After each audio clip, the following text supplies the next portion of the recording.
Hi குட்டீஸ், உங்களுக்கு தெரியுமா நாம் வெங்காயம் வெட்டினா ஏன் அழுகுறோம்னு?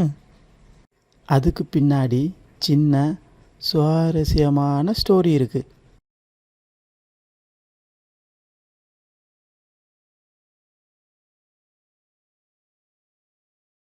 ரொம்ப நாள் முன்னாடி ஒரு அழகான கிராமத்தில்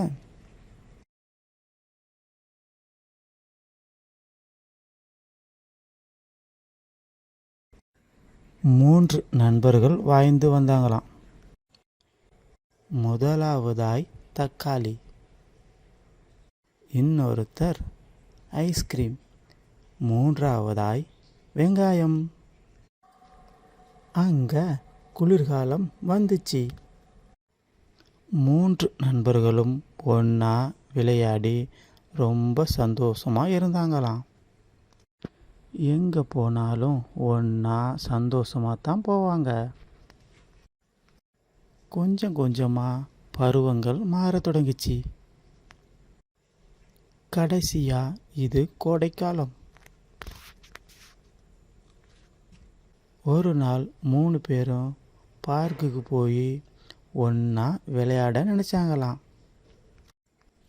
உங்கள் எல்லாருக்கும் கோடை காலத்தில் காலநிலை எப்படி இருக்கும்னு தெரியும் இல்லையா? வெளியில் வந்த கொஞ்ச நேரத்திலே ஐஸ்கிரீம் தன்னோட உடல் உருகிறத உணர ஆரம்பிச்சுது. தன்னுடைய நம்பர் உருகிறத பார்த்த தக்காளியும் வெங்காயமும் என்ன பண்ணுறதுன்னு தெரியாமல் இருந்தாங்க.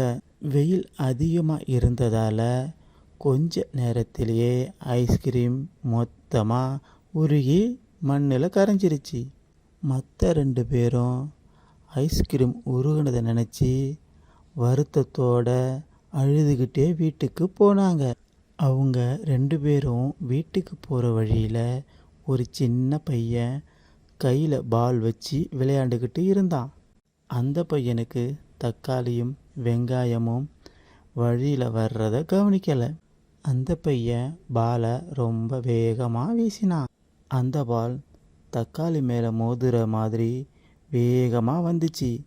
அதை பார்த்த வெங்காயம் உடனே தடுக்க நினச்சிது.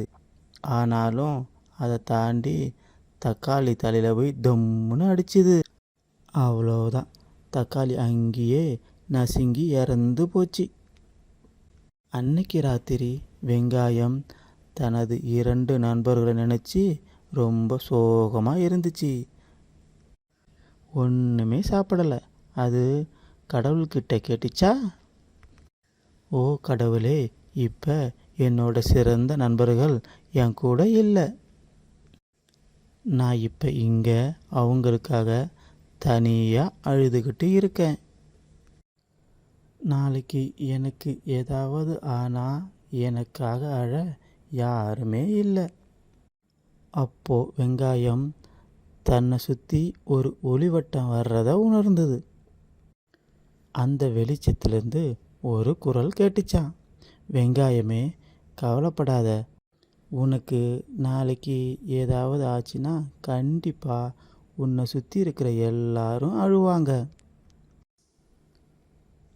அப்படியே வெங்காயத்துக்கு இந்த வரத்தை கொடுத்துட்டு அந்த குரல் போயிடுச்சு.